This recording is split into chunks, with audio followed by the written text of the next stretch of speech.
नमस्कार. मी प्राध्यापक विलास यश टाले, राज्यशास्त्र विभाग, कला महाविद्यालय बुलढाणा. आजचा आपला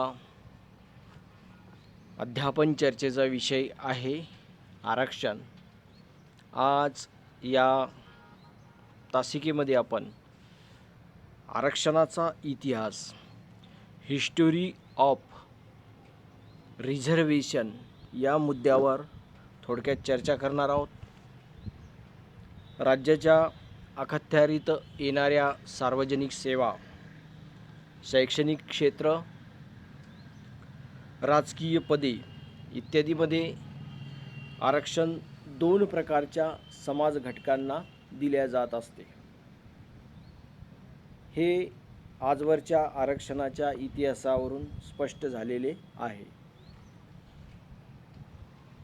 प्रथम, विशेषाधिकार प्राप्त किंवा उच्चवर्णीय लोक राज्यातील सर्व किंवा बहुतांश सत्तेच्या मानाच्या ज्या जागा समाजातील पूर्वीपासून प्रभावशाली असलेल्या वर्गासाठी राखून ठेवल्या जात होत्या किंवा जातात. उदाहरणार्थ, त्यावेळी राज्याचा ज्येष्ठ पुत्र हाच राज्याचा उत्तराधिकारी म्हणून मानला जात होता. म्हणजे त्या ज्येष्ठ पुत्रासाठी ते राज्याचं उत्तराधिकारी पद राखून ठेवल्या गेलेलं होतं. त्याचप्रमाणे भारतामध्ये गुरु म्हणजे जी गुरु परंपरा आहे किंवा शिक्षण देण्याचा जो अधिकार आहे तो विशिष्ट वर्गातील, विशिष्ट जातीतील लोकांनाच गुरु म्हणून ज्यांचा दर्जा आहे त्यांच्यासाठी राखून ठेवल्या जात होतं. त्याचप्रमाणे पुजारीसुद्धा एका विशिष्ट जातीमधील लोकांनाच पूजा करण्याचा अधिकार राखून ठेवला गेलेला होता. या प्रकारचे आरक्षण हे त्यावेळी एका विशेषाधिकार प्राप्त बाबींवरून देण्यात येत होतं.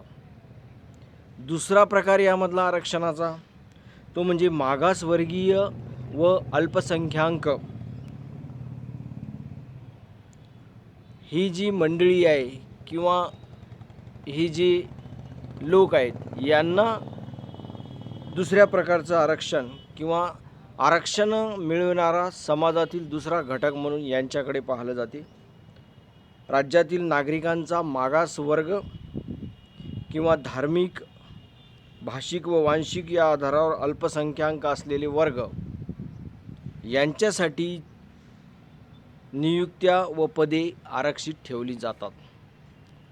या प्रकारच्या आरक्षणाला बहुतांश राज्यामध्ये सकारात्मक आरक्षण म्हणून संबोधल्या गेलेलं आहे किंवा आरक्षणाची सकारात्मक कृती म्हणून सुद्धा याकडे बघितले जाते.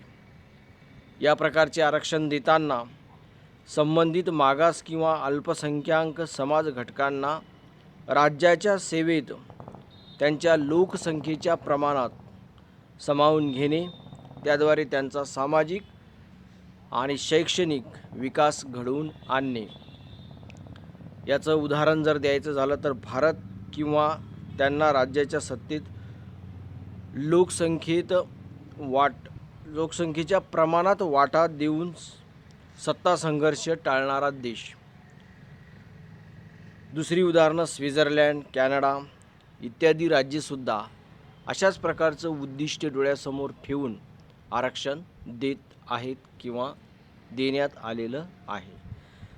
म्हणजे या आरक्षणाच्या इतिहासावरून आपल्या असं लक्षात आलं असेल की आरक्षण हे दोन घटकांमध्ये दिल्या जाते.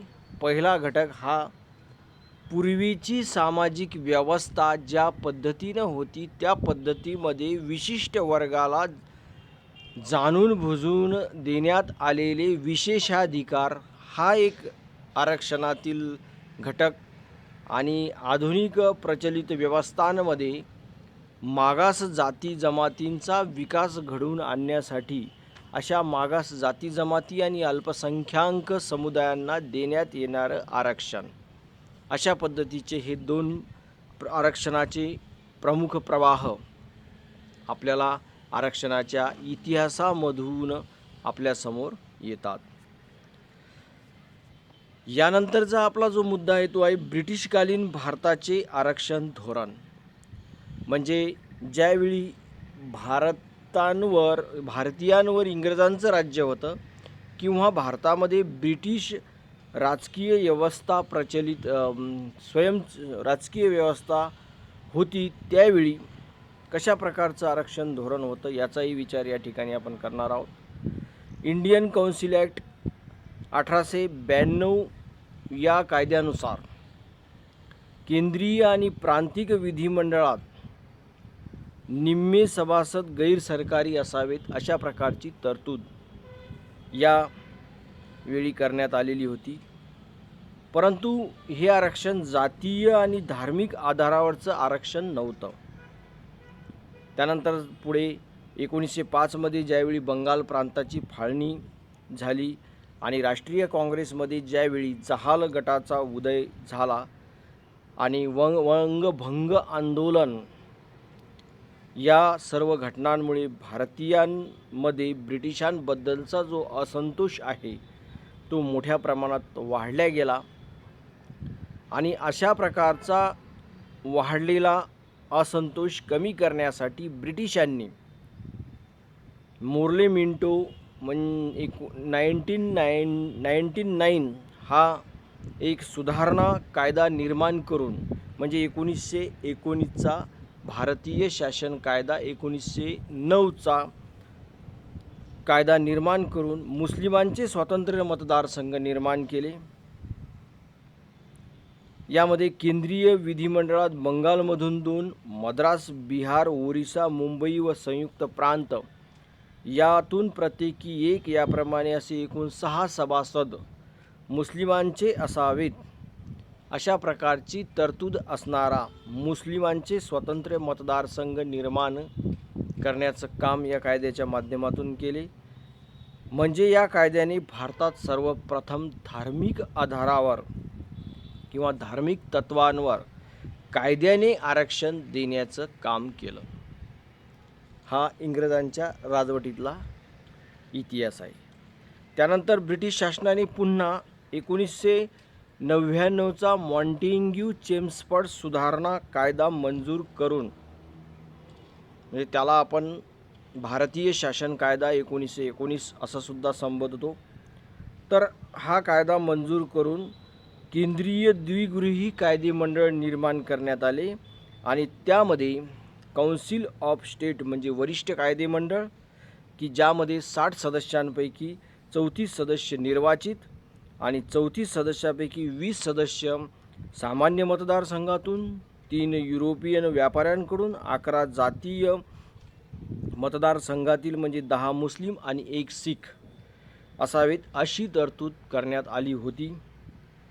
आणि दुसरं म्हणजे केंद्रीय लेजिस्लेटिव्ह असेंब्ली, यामध्ये 145 सदस्यांपैकी भारतीय निर्वाचित 104 सदस्य आणि त्यापैकी सर्वसाधारण मतदारसंघातून 20, त्यामध्ये 7 जमीनदार, 9 युरोपियन, 4 भारतीय व्यापारी आणि जातीय मतदारसंघातून 32, त्यामध्ये 30 मुस्लिम आणि 2 शीख. त्याच पद्धतीवर प्रांतिक विधिमंडळात मुस्लिम, शीख, भारतीय ख्रिश्चन, युरोपियन, अँग्लो इंडियन या जातीसाठी राखीव मतदारसंघ असावेत अशा प्रकारच्या तरतुदी करण्यात आली होती.